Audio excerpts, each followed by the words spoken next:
کے بعد اگلا جو عذر ہے وہ مرض ہے کہ بعض اوقات مرض کی وجہ سے بھی روزہ چھوڑنے کی اجازت ہوتی ہے، لیکن جس مرض کی وجہ سے روزہ چھوڑنے کی اجازت ہے اس مرض کا ثبوت 3 طریقوں میں سے کسی ایک سے ہونا ضروری ہے۔ نمبر 1، کسی خوف خدا رکھنے والے ماہر ڈاکٹر نے یہ کہا ہو کہ اگر آپ روزہ رکھیں گے تو بیمار پڑ جائیں گے،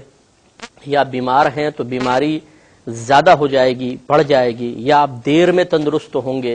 ایسی صورت میں بالکل روزہ چھوڑا جا سکتا ہے۔ لیکن ڈاکٹر کے بارے میں نے عرض کیا، ایک تو ماہر ڈاکٹر، لہٰذا یہ نہیں کہ گلی محلے میں کسی سے مشورہ کیا اور اس نے آپ کو کہہ دیا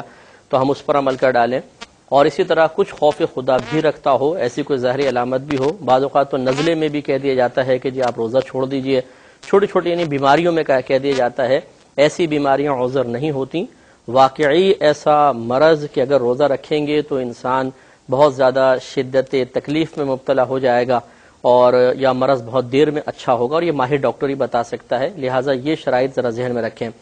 دوسرا، یا پھر سابقہ زندگی کا تجربہ ہو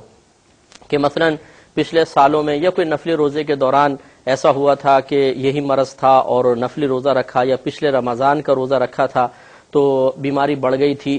بہت تکلیف شروع ہو گئی تھی، تو سابقہ زندگی کا تجربہ بھی اس کے لیے کافی ہو سکتا ہے، لہذا موجودہ رمضان کا روزہ چھوڑنے کے لیے یہ عذر ہو سکتا ہے۔ اسی طریقے سے موجودہ مشاہدہ، یعنی آپ نے روزہ رکھا اور مرض بڑھنا شروع ہو گیا، روزہ رکھا اور شدید اذیت اور تکلیف اور پین وغیرہ شروع ہو گیا، تو ایسی صورت میں روزہ توڑا جا سکتا ہے، اور جب ایک دفعہ آپ روزہ توڑ چکے پھر اگلے روزوں کے اندر اگر یہی گمان ہے کہ میں اگر روزہ رکھوں گا تو یہی مرض اسی طرح مجھے لاحق ہو جائے گا، اذیت اور تکلیف کا سبب بنے گا، تو پھر اگلے روزے بھی چھوڑے جا سکتے ہیں۔ لیکن اگر ان 3 صورتوں میں سے کسی ایک کے ساتھ مرض کا تحقق نہیں ہوتا تو صرف سنی سنائی بات پہ روزہ چھوڑنا اسی طرح گناہ کبیرہ ہوگا جیسے حالت صحت